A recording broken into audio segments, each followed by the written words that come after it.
You're listening to the Fed and Fearless podcast. On today's episode, I'm sharing the 4 things I did that allowed me to take a fully paid 3-month maternity leave and the 2 things that I wish I had done. So stay tuned. Welcome to the Fed and Fearless podcast.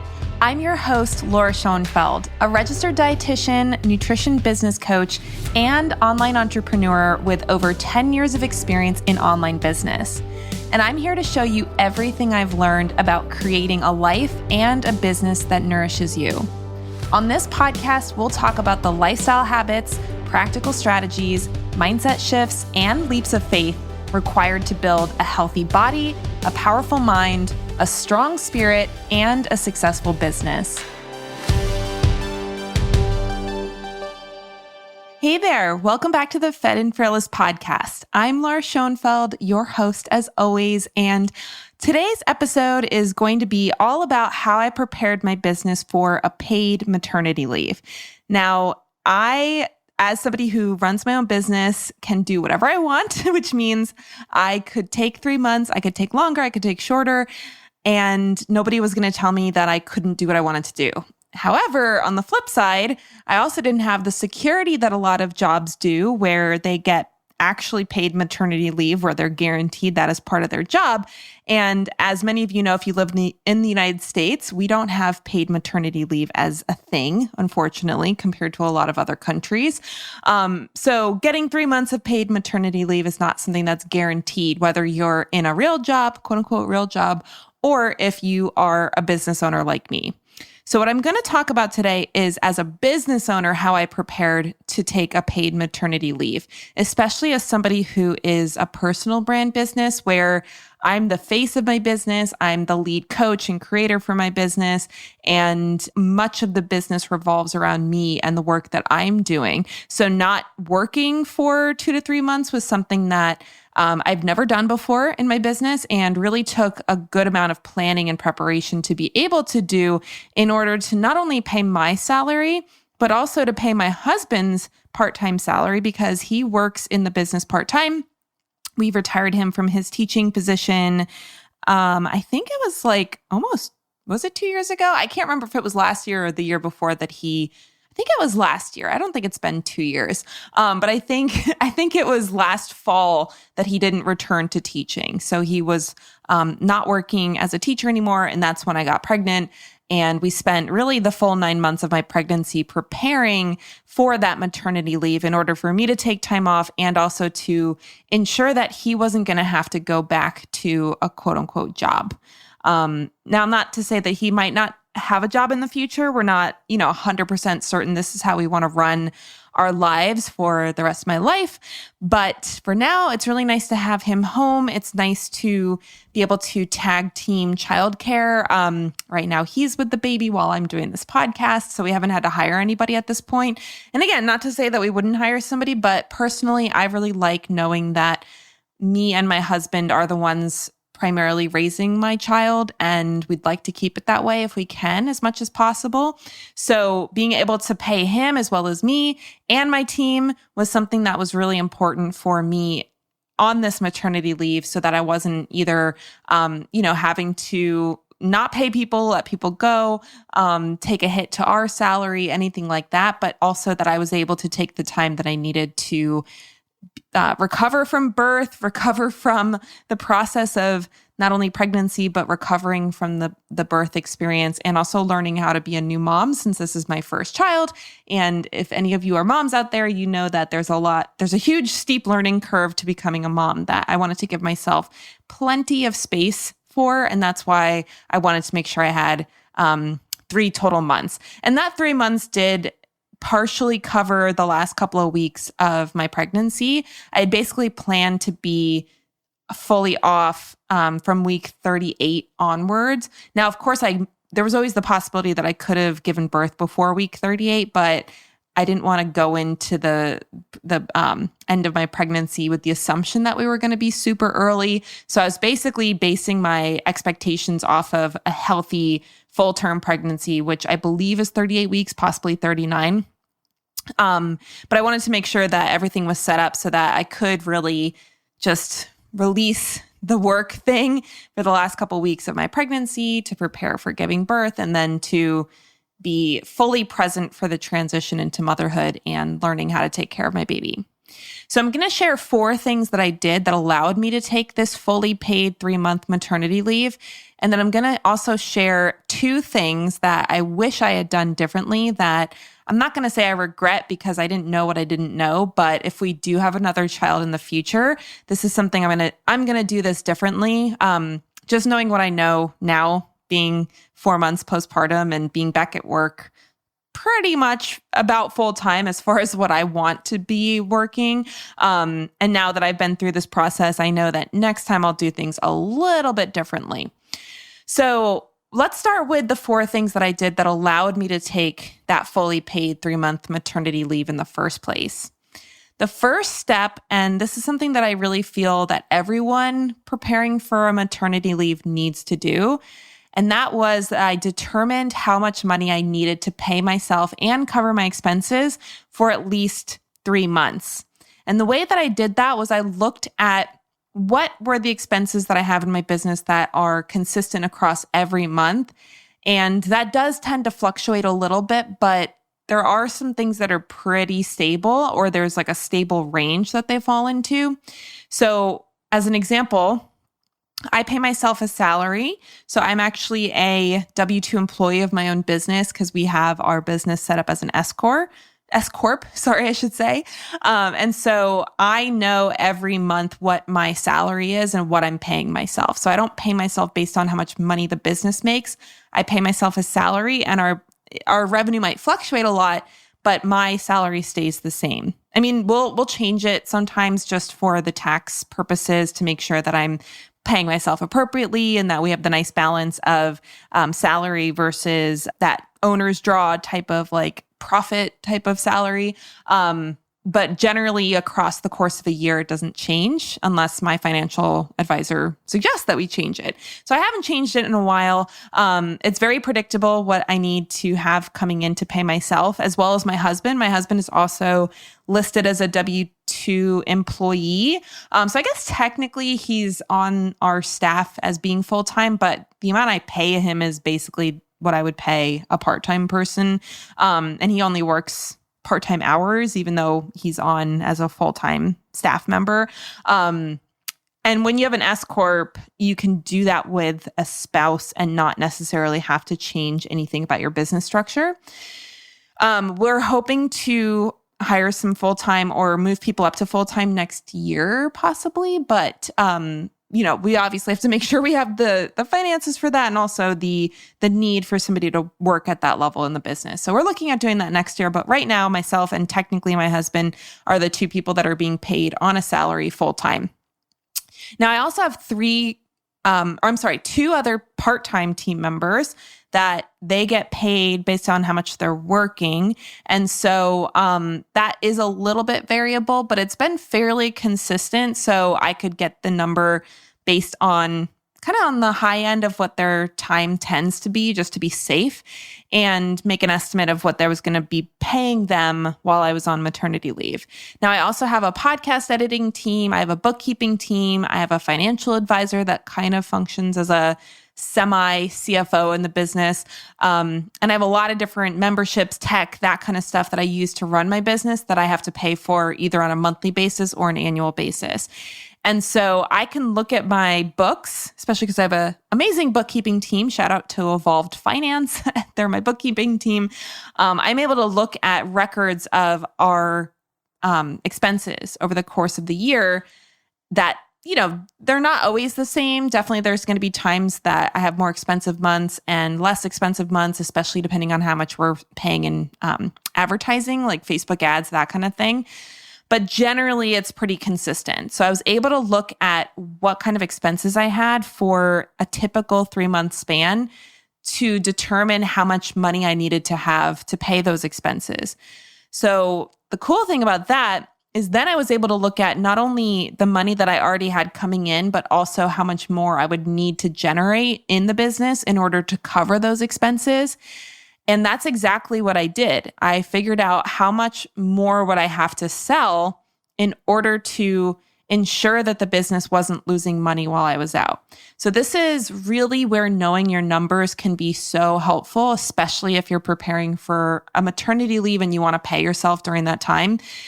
You shouldn't just be guessing at what you're going to need, because what that's going to cause is this constant questioning of if you have enough, and you're going to be worried, maybe I don't have enough. You're going to be checking your bank account. There's going to be all this stress associated with it, versus when I did this work and I knew exactly what I needed, and I knew what was already coming in with payment plans from other like different programs that we've launched.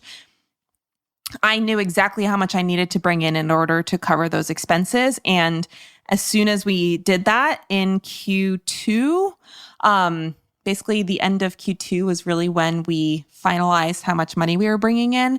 That was what allowed me to then be off for, I think it was like 8 to 10 weeks where I really wasn't working almost at all, and I wasn't looking at finances.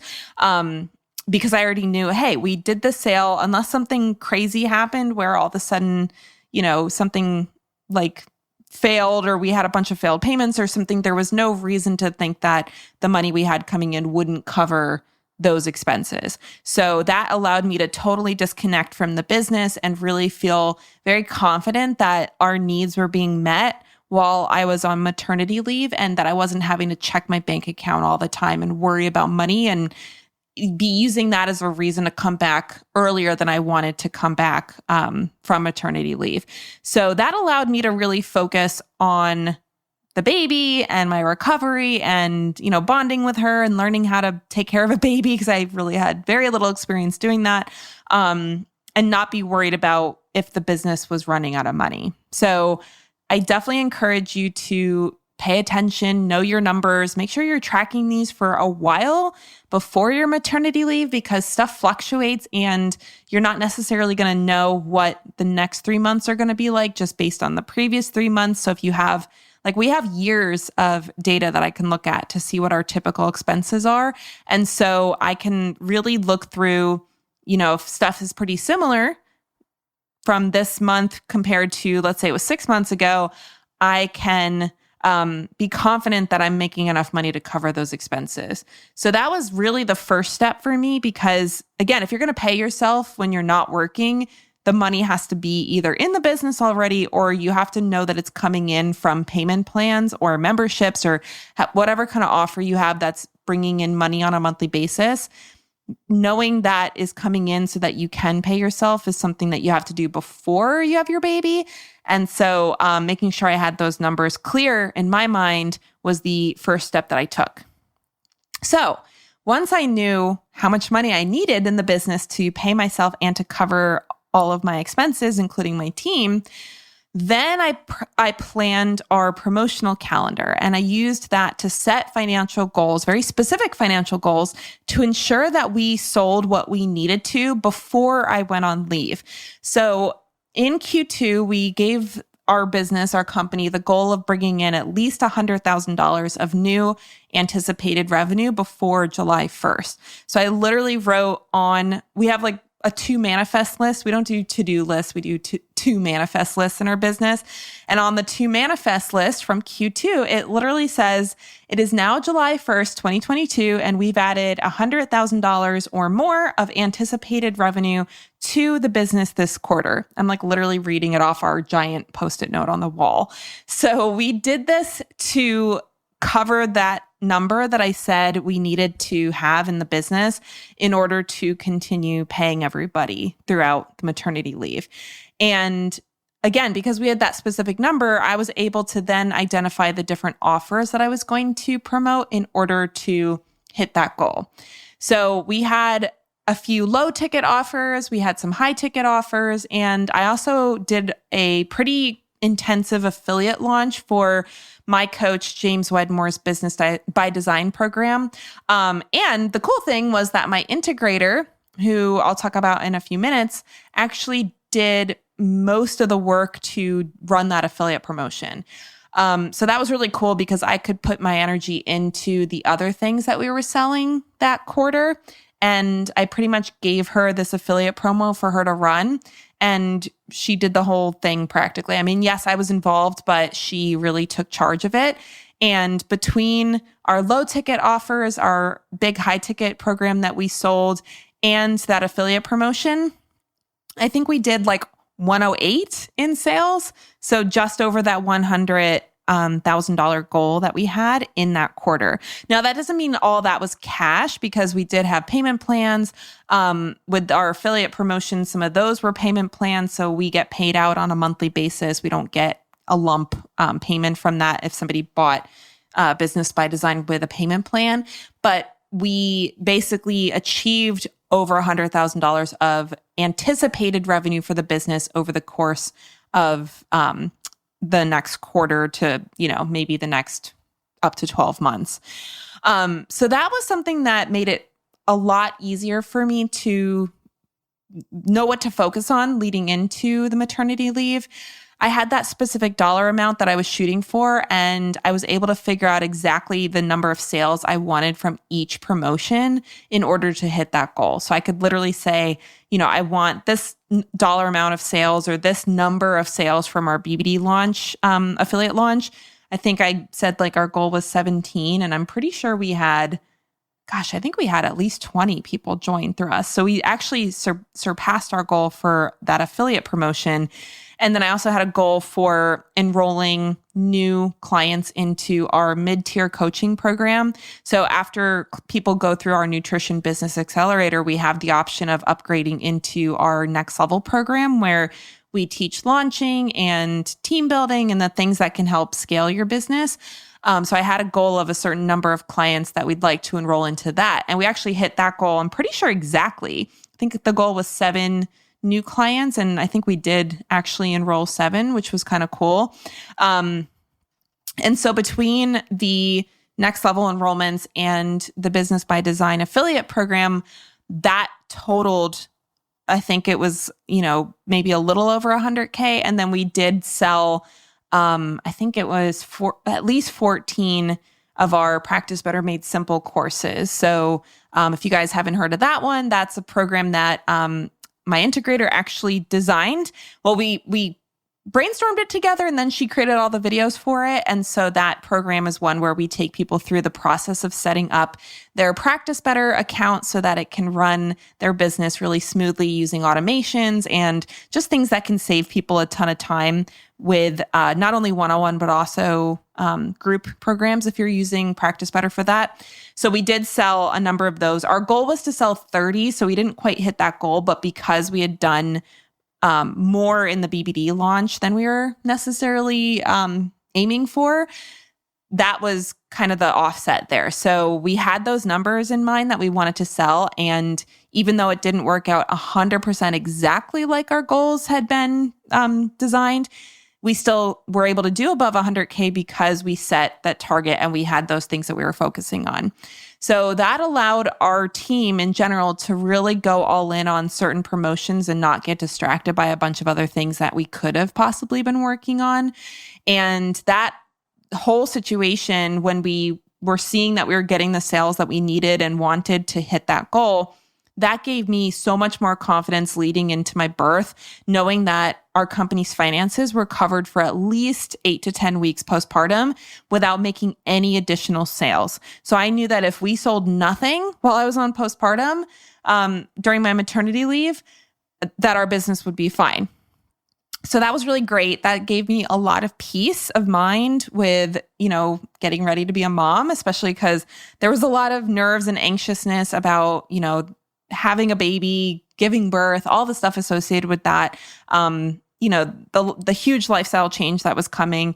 I didn't know what that was going to be like. So being able to say, yes, we hit our goal, we're going to cover our financial needs, all of that set and squared away, that gave me so much peace and comfort going into giving birth to my baby. Now, I will say if we hadn't hit our goals, I did also prepare the business to apply for something called a business line of credit. This was something that our financial advisor recommended that we do simply because, you're not in control of sales, right? Like you can do these revenue generating activities to the best of your ability, and you're not in control of whether or not people buy. And so there was always going to be a possibility that we didn't hit the goal that we had for our finances.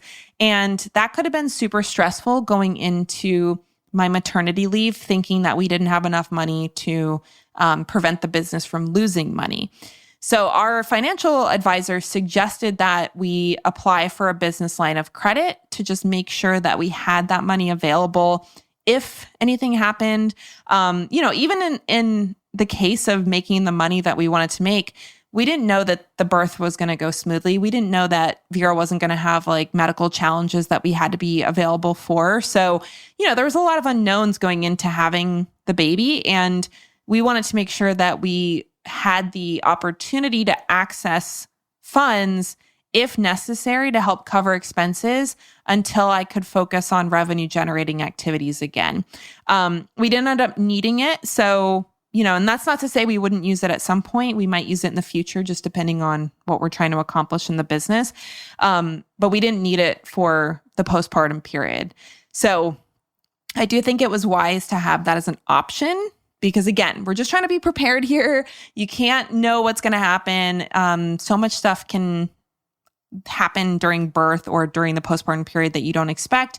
And so we just really wanted to cover our bases. So having that $100K goal hit plus having the possibility of having that business line of credit were the two things that made me feel like, okay, we're not going to run into a problem where we don't have enough money coming into the business to pay my salary, pay my husband's salary, pay my team's salary, and to cover all those expenses that we have.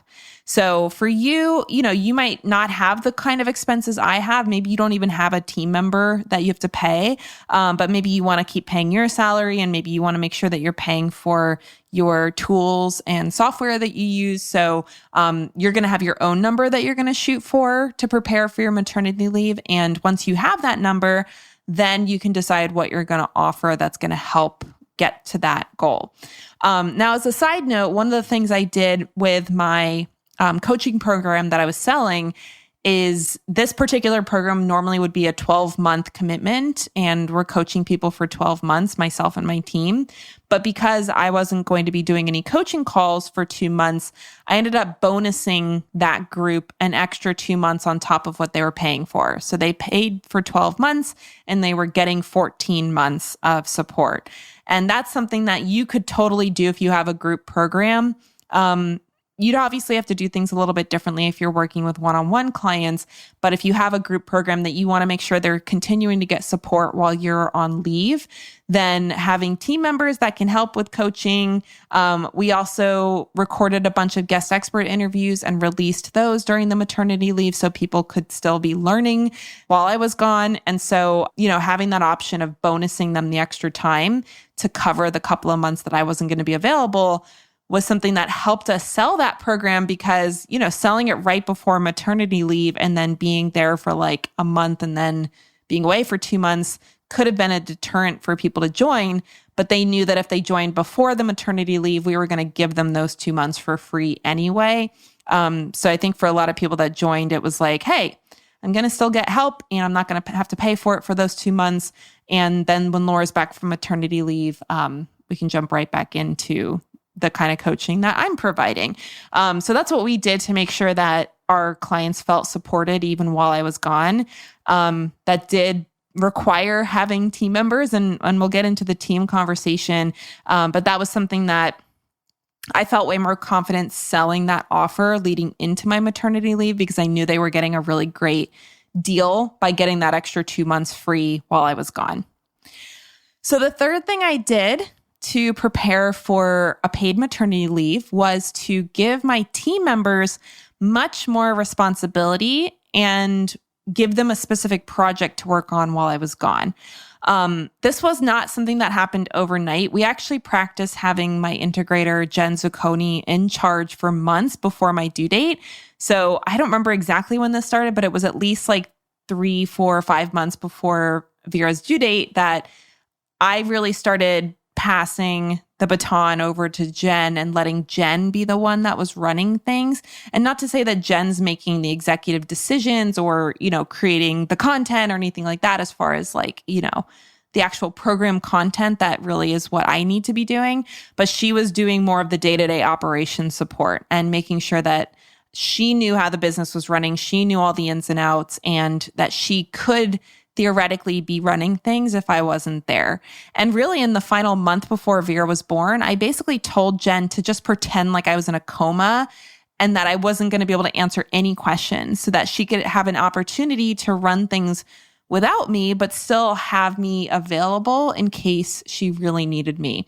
So that was a really good practice to just give her the opportunity to like test drive running the business without me in a situation where I was still available technically, even though we were trying to act like I wasn't, just to make sure that during the maternity leave, she really could run the business when I wasn't there. Now, obviously, I wasn't going to be in a coma, but for those of you who have had babies, you know it's very time and energy intensive, and your focus is like 100% on the baby. And so the last thing I wanted was to have to be paying attention to my phone to make sure that, if I needed to put out fires, that I was available. So Jen really took charge leading up to the birth. And then for the couple of months after Vera was born, she was still running the business, essentially. Now, I've been back now for probably about 2 months, maybe a little less. I'm trying to remember. I guess it was like maybe mid-September that, probably mid-September that I came back, early September. Gosh, I feel like it's gone so fast. I barely even remember when I officially started working again. But I for sure took July and August off, and then really started to ease back into things in September. So now that it's been about 2 months since I've been back, Jen's still primarily the one that's running the day-to-day operations of the business. I'm trying to be as uninvolved as possible, not to be like, neglectful or something of the business, but really the way that we want the business to be structured is that I'm like firmly in the visionary seat and Jen is firmly in the integrator seat. This visionary integrator relationship is something that's talked about in the book Traction or Rocket Fuel by the same guy. I think his name is Gino Wickman. But this is something that we've been working on with my coach, James Wedmore, in the mastermind that I'm in. Jen is in a training program that James and his team is running to help train integrators. So we've been really doing a lot of work and spending a lot of time and money getting the business prepared to be in this true visionary integrator relationship. And I wouldn't say we're 100% there yet, but we're so much closer to it than we were a year ago. And we're continuing to work on getting Jen really into that full integrator seat and really get me out of the integrator seat so that I'm focused more on content creation and being the face of the business and coaching and all the stuff that really only I can do. Now, the big project that I had Jen and another team member, Rebecca, work on while I was on maternity leave was actually building out an entire new project management system in a tool called Monday. So we used to use Asana leading up to my maternity leave. And then when I was on maternity leave, I basically gave Jen free rein to create our entire business operations in this tool called Monday.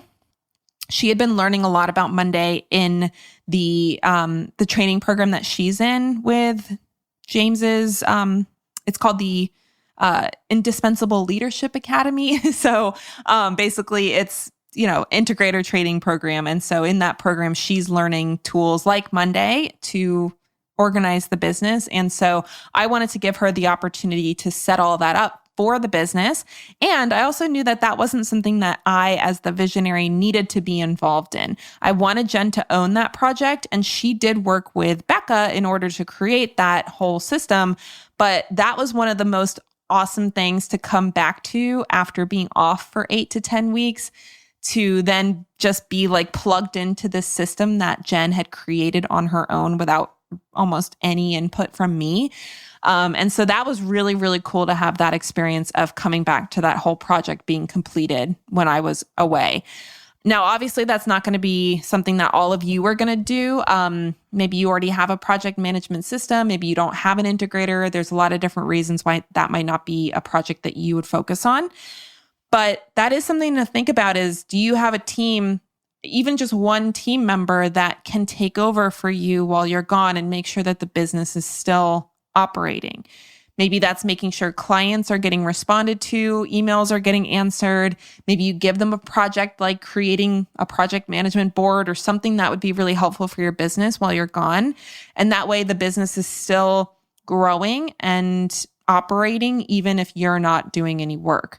So that was so cool. I really was so appreciative of being able to come back and see that whole thing done. Now, obviously, Jen is learning from another group how to do that more effectively. So if you have a team member that you'd like to do this in your business, you may want to consider paying for them to get trained on how to do it. There's a lot of stuff that Jen's doing that I did not train her how to do because I don't even know how to do it, right? Like she's learning from business owners that are doing 8 figures, so over $10 million a year in their business. They have a very different type of system and operation strategy than I do, making multiple 6 figures in my business. So having her trained was a godsend this year, and being able to come back and see the work that she had been doing without me having to like oversee it or train her on it was so awesome. So if you have that opportunity or you want to seek out that opportunity to get a team member trained like that, I really highly recommend it because it's just so nice to know that somebody else is keeping everything running smoothly when you're postpartum and tired and brain foggy and, not sleeping well and, dealing with, as you guys know, I had mastitis, like all these different things that happened during the postpartum period.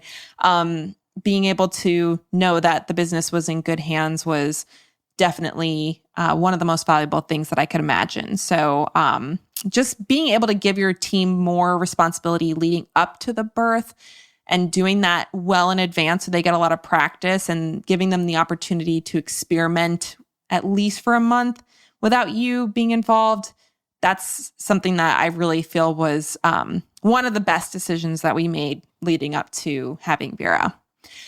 Now, the fourth thing that I did to prepare for my maternity leave was I batched 12 weeks worth of podcast content. So the podcast that you're listening to is my main content creation source. This is really where, if I'm going to be creating new content for public consumption, not just my clients, this is where I'm creating it. And so I didn't want to take a break from the podcast. I didn't want to, not have episodes coming out for a bunch of weeks. There is some momentum that gets built with a podcast. So if I were to just take 8 to 12 weeks off from recording anything or publishing anything, there's a possibility that we would lose listeners. And so I didn't really want to do that because, if we're going to spend all this time and energy creating a podcast, I don't want to just, lose a bunch of momentum and then have to start over from a lower listener count. So I did want to make sure we were having episodes coming out while I was on leave, but I also didn't want to be recording podcasts while I was on maternity leave. So with that in mind, it was pretty obvious that the solution would be to batch content. And so I knew how many episodes I needed to create to get through at least 12 weeks. So that 2 weeks at the end of my pregnancy and then at least 10 weeks of maternity leave. And I really wanted to get through the end of September as best as possible. So I recorded a bunch of interviews. We actually did, I think 4 or 5 rebroadcasts to help make sure that content was getting out. We basically picked our top 5 most downloaded episodes and re-released them. So that helped make sure that we had some content to go out during that time as well, to take some of the pressure off me to create a bunch of it. And then we had, I think 6 or 7 interviews that I scheduled that I batched to get that 12 weeks of content out. And so once those episodes are recorded, then my team handles the production and the marketing for each episode. So we do have a contracting team that does the editing and the publication to make sure that the episode goes out on time. And then my internal team is the one that handles the promotion. So the emails, the social media, that kind of thing. And so I just needed to make sure that I had 12 weeks worth of content for them to share, while I was gone, and then they handled everything else. So they were still working on a weekly basis when I was on leave, but at least I had all of my stuff done 2 weeks before Vera was born to make sure that I didn't have to be recording stuff during the maternity leave. So that was really nice because I really wanted to still have content come out even when I wasn't working at all. I knew that there would be a little bit of a dip in audience activity while I was gone, just because, energetically and presence wise, if I'm not really showing up a whole lot, it's live, that is, or in the moment, I should say. I know that that's going to negatively impact our reach on things like social media and stuff, but we didn't really have much of a dip in our downloads for the podcast. There was a little bit, but not much. So that was really great to know that we still had that pretty smooth download amount while I was gone, and we didn't have to recover from a huge hit to our downloads after being off for 10 weeks.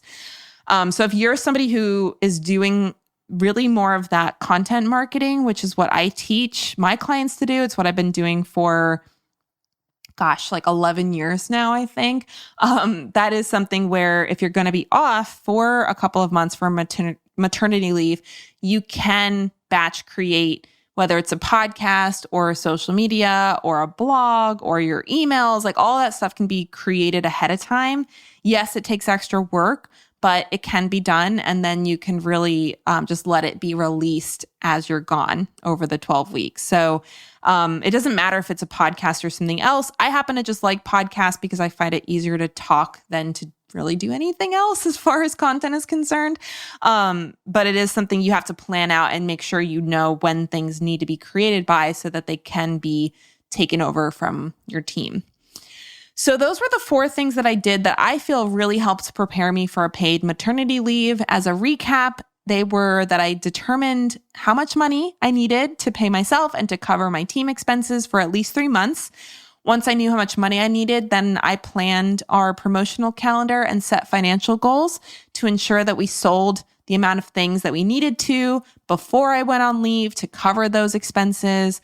I also handed a ton more responsibility to my team members and specifically my integrator, who was able to take over the day-to-day operations in the business and also create an entire project management system while I was gone.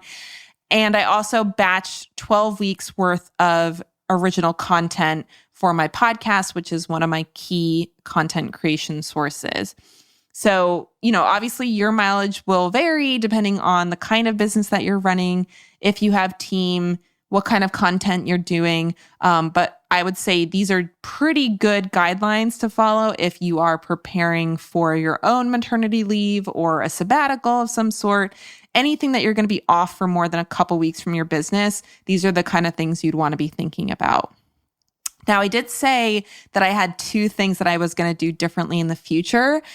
I think I want more kids. I feel like now that I've had my first one and it's been much better than I expected as far as my enjoyment of being a mom is concerned, I feel pretty sure that we're at least going to have a second. Now, whether or not we have more than 2 will be TBD, but I don't really see myself being a mom of a only child. So the expectation is that I'll have to do this again at some point. And so there are 2 things I'm going to do differently in the future for sure, because now looking back on the last couple of months, I can see that there were some things I did, mostly coming back to work, that maybe wouldn't be as ideal, especially with having a second child, which I've heard can be a lot harder than having your first. I don't know. I know everybody has a different experience there, but I can only imagine having a newborn and a toddler at the same time. And so I want to make sure that next time we do this, that I am fully prepared as best as possible and that I've learned from this experience as best as possible. So the first thing I would do differently during our next birth experience and my next postpartum is that I'm going to slow my re-entry into working. So I do really enjoy working, and I've never taken this much time off in my life ever, except for maybe when I lived in Australia and didn't have any work to do basically. But pretty much most of my life I've been working every week, most weeks for the entire year. And so to take off 3 months where I didn't do anything practically was quite unusual for me. So on one hand, I really enjoyed it. I loved getting to spend time with my baby, spend time with my husband, sleep, heal, do some recovery workouts and stuff that was going to help me with my core and my pelvic floor function. So I really am glad that I took that time off. However, I do feel like I jumped back into work a little bit too much. And I'm not even working as much as I did before I had the baby, but I do think that in the future, I should go a little slower. I definitely feel like I overcommitted to projects when I started working again. And my team definitely could, emphasize this point that we took on a lot of projects that other people invited us to. And, sometimes it's hard to say no to things. Like I have some really great opportunities that were presented right after I got back from maternity leave. And I was like, yeah, that sounds great. Yeah, that sounds great. And then by the time I was saying yes to everything, I realized, oh my gosh, how am I going to get all this done? And it's not that I won't get it done because I'm the kind of person that does what it takes to get things done. Whether or not that's the best lifestyle habit or not, it's been something that has contributed to my success. And so I know I'm going to get this stuff done, but I will say that looking at my calendar between now and the end of the year, I'm like, oh my gosh, I really committed to a lot of things here. And I think for the future, I would like to have a slower re-entry. I don't remember who it was, but one of my friends recommended, I feel like it was Nicole Culver, if you guys remember her interview on our podcast. She's a friend of mine that has 3 kids herself and coaches a lot of moms. So she was recommending that I just do one thing per day. And I do feel like from a grace perspective, I don't beat myself up if I don't get stuff done during the day. But I did, try to get back into work, I think a little faster than what was probably appropriate. I don't think I was prepared for not only how busy I would be during the day, but also how tired I would be after my maternity leave. And, just that like not getting the best sleep, even though Vera's a pretty good sleeper, she still wakes up to feed overnight and that broken sleep is not great. I love sleeping and I usually like sleeping throughout the night. I usually slept pretty well before I had Vera. And so losing that sleep and, just having to be thinking about her needs all day and breastfeeding every 2 to 3 hours, like all of that is something that I don't think I really quite understood the amount of energy it was taking. And so when I started working again, I think I thought I could just get right back into the level of productivity that I had before I had the baby. And so I believe I tried to work at my old pace. And right now I am definitely reaping the impact of those choices. I can definitely tell I've taken on too many things for Q4. And again, not to say that I won't be able to get them done, but I really wish I hadn't taken on so much stuff because I don't like being this busy. I don't like having so many things that I have to do. I don't like having all these deadlines, and I definitely don't like it in combination with having a 4-month-old who's, unpredictable as far as her sleep is concerned. She's not napping very much right now.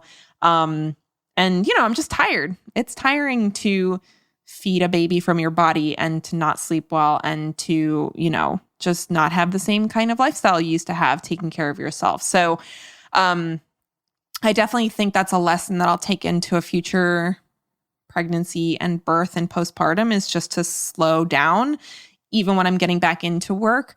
Yes, I'm so glad I had that 2 months of no work basically, but I kind of wish I had gone slower over the next 2 months. So, I'm in month 4 now of Vera's life, although I guess that would mean I've already been postpartum for 4 months, but maybe, having 2 months totally off and then maybe 2 months of very part-time work would be a better way for me to do a postpartum period than to have, the 2 weeks off, or I'm sorry, 2 months off and then kind of ramp right back into a pretty full calendar.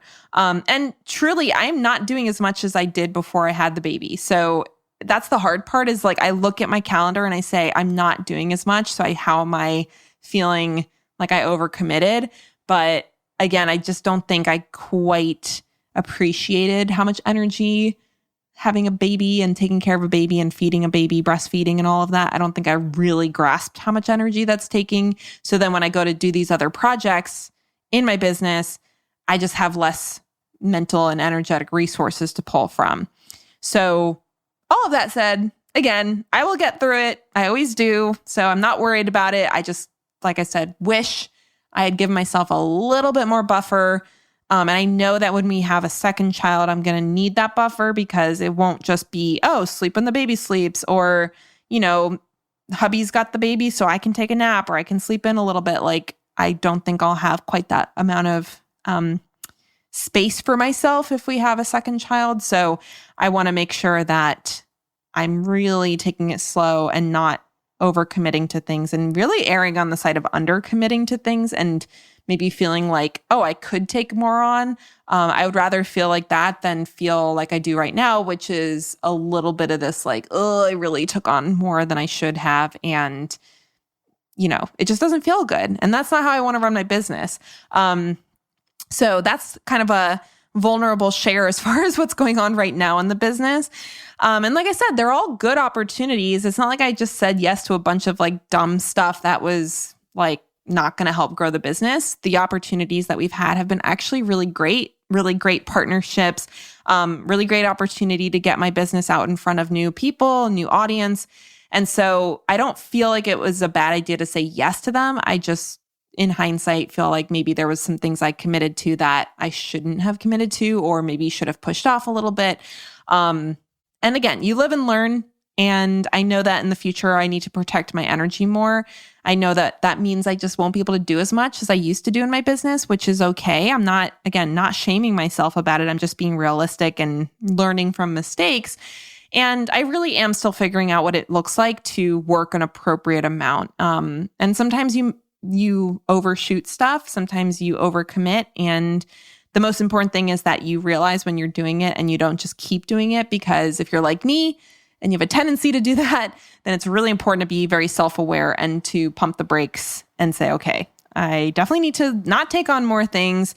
And once things slow down a little bit, maybe I need a little bit of a break to just recover my footing and my energy and just feel better. Because how I feel on a day-to-day basis is very important to me. And I think it actually helps me run my business better when I feel good and energized and excited. And so if I start to feel like, not dread, I don't know if that's the right word, but just kind of like, oh my gosh, I just want a break. That's the kind of feeling. And maybe that never goes away if you're a mom. I don't know. You guys can tell me. But just having that feeling is something that doesn't help me run my business in the most effective way possible. So when I start to feel that way, when I'm like, oh, I took on too much, now I don't want to do all this stuff, I need to back it up and make sure that I'm protecting my energy and my time better in the future. Of course, I'm going to commit and follow through on the things that I committed to. That's an integrity thing. But I also know that maybe committing to less things would be a better fit for me in the way that I like to run my business. Okay.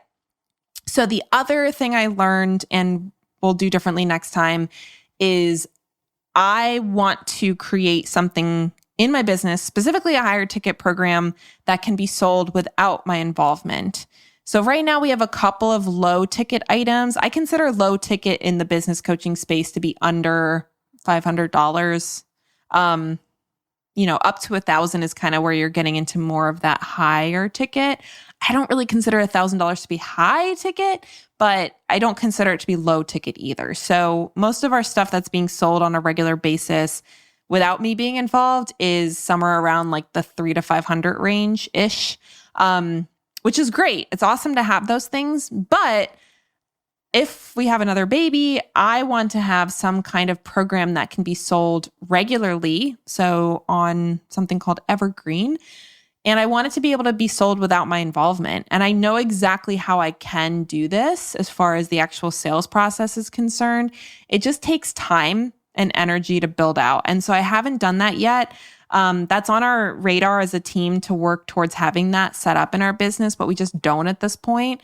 And it's something that I know for sure I want to have rocking and rolling before I have another baby, which again, that won't be for like, hopefully at least 2 years.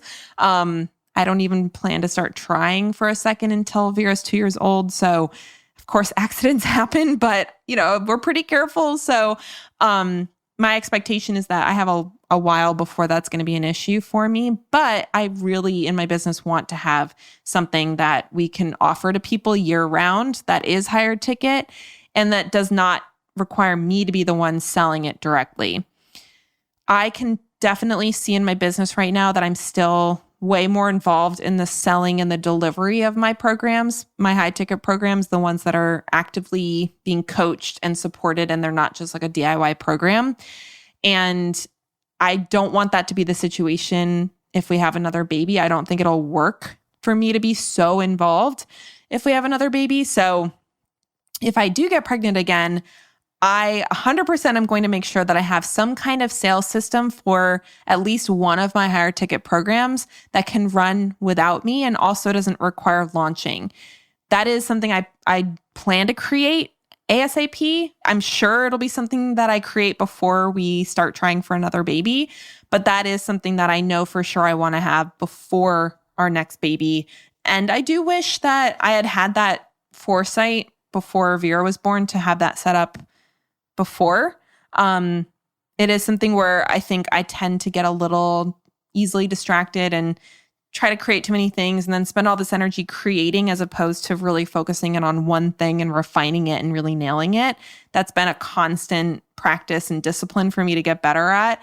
But it is something where now that I see how valuable that would be to have in the business as a mom, I know that I want to have it ASAP and definitely before I get pregnant again. So that's honestly my next big business goal, is to create some kind of automated sales system for one of our higher ticket coaching programs, and maybe having less time and energy with my current mother duties will be the motivation I need to make that happen. I already feel like it is. And, right now for the rest of the year, we have some big projects we've committed to between things that we're doing for other businesses, participating in summits and, affiliate launches and that kind of thing. And then also creating curriculum for one of our programs. But once that's done, I really feel like my focus is going to be on creating that sales system that works without me being directly involved. So like I said, I know how to do it. I have the tools, I have the resources to create that. It's just something that takes time and energy and thought and experimentation and tweaking and all the stuff before it's really functioning the way it needs to. And so that is really my next business goal. And it is something that I feel would be very, very valuable to have leading into a pregnancy and even leading into the birth, because knowing that we were doing multi-$1,000 sales while I was out would have been amazing. And to come back to that and to be able to just support my clients and not be so worried about all of the creation piece would have been great. So again, live and learn. I'm not shaming myself about it. I don't think I realized how valuable it would be until now I'm in this position where I do have that limited time and energy. And so, it's going to be the next big project we work on. It's just, we need to get through some of the other projects that I said yes to in order to get there. So, that's a plug for the concept of essentialism, really focusing on one thing and doing it well and not overcomplicating your business, especially if you're a mom. It's like, that is like the big lesson I've learned here. But it takes time, and sometimes you have to break things down a little bit to rebuild them in the proper way. And that's what we're going to be working on over the next few months. So I hope that this conversation has been helpful. It went a little longer than I was expecting. I always get on these solo episodes thinking, okay, I just need to go for like 30 minutes. And then now I'm looking at my timer and it's been over 50 at this point. So I hope that this conversation has been helpful for you, whether or not you're going to have a baby. I think it's good to know how to take time off in your business and to make sure that the business is operating without you being working all the time. And so whether that's a sabbatical, vacation, just anytime you want to take off, being able to do that confidently, I think is really valuable as a business owner. And when you're doing a maternity leave, it's not just a vacation, right? Like you're recovering, you're exhausted, you're, juggling this new life that you have. And to be able to take that space to take care of yourself is something that I feel is very, very important. And I do feel like having that space to heal, to recover, to rest is what allowed me to get back into my business with the energy that I do have to be able to connect with people, to be able to travel. I was just in Austin at my friend Kaylee's Restore and Reconnect event and getting to interact with some of my current clients, which was amazing to see them in person. Being able to do that when my baby's 4 months old was only possible because I made that space to recover. So, I definitely think I could create more space and we're working on it. But in the meantime, having that 2 months was something that I am so glad that I did. And the tips that I shared with you today are the tips that helped me do it in a way that felt really peaceful and allowed me to have that confidence that the business was functioning and not just surviving, but, that there wasn't any concern about running out of money while I was out. And so if you're able to do that too, I highly encourage it. And I hope that these tips is something that can help you create that for yourself next time you have a baby or next time you want to take time off for yourself and for your family. All right, well, that's it for me. I appreciate you hanging out with me this week, and I'd love to hear from you if this episode was helpful. Feel free to connect with me on Instagram. My handle is @LauraSchoenfeldRD, and please DM me and just let me know, what did you learn? What are you going to take away from this episode? I love connecting with you over there and just hearing what you're getting out of this podcast, because it is, like I said, my main way of creating content, and I love sharing things that I've learned with you to help you run your life and business more effectively so that you can take care of yourself. That's the whole goal of this podcast, and I just want to make sure that I'm doing whatever I can to support you all in that journey. So let me know what you're learning, what you want to learn more about, and I'm looking forward to seeing you here next week on the Fed and Fearless podcast. Take care, everybody. Hey there, Laura here again. If you're anything like the hundreds of health and nutrition entrepreneurs that I've worked with over the past few years, you want to create an efficient, structured, and organized online health office that saves you time, maximizes your impact and your income, and provides a great experience for your clients. But maybe you've been told falsely that all you need is free tools like Google Calendar and Google Drive to make that happen. Or maybe you know that you need to use a client management software like Practice Better, but you feel overwhelmed trying to figure out how to set it up in a way that actually saves you time rather than wasting it. Either way, the fact is you need a well-oiled client management system, one that works for you like a team member if you want to have a successful online health and nutrition business. And in my brand new free training, I'm going to teach you the 6 essential steps to set up Practice Better for a more profitable and efficient virtual health and wellness business.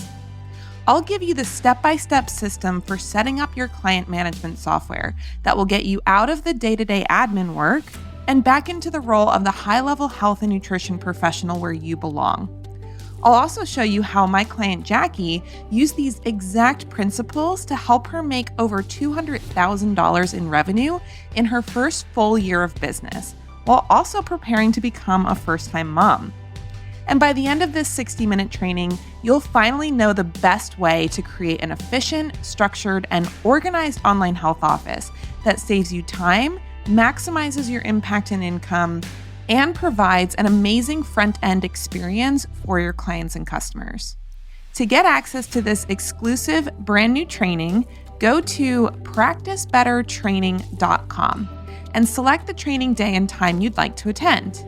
And don't worry if you can't make any of the times listed. We'll be sending the replay to all registrants, so just be sure to look for an email from hello@lauraschoenfeldrd.com to get your personal link to join the training. Having a well-organized client management system is a non-negotiable when it comes to building a financially successful online health business that doesn't burn you out. And I can't wait to show you the exact steps to doing so in the fastest and most efficient way possible. Go to practicebettertraining.com to sign up now, and I look forward to seeing you on the training.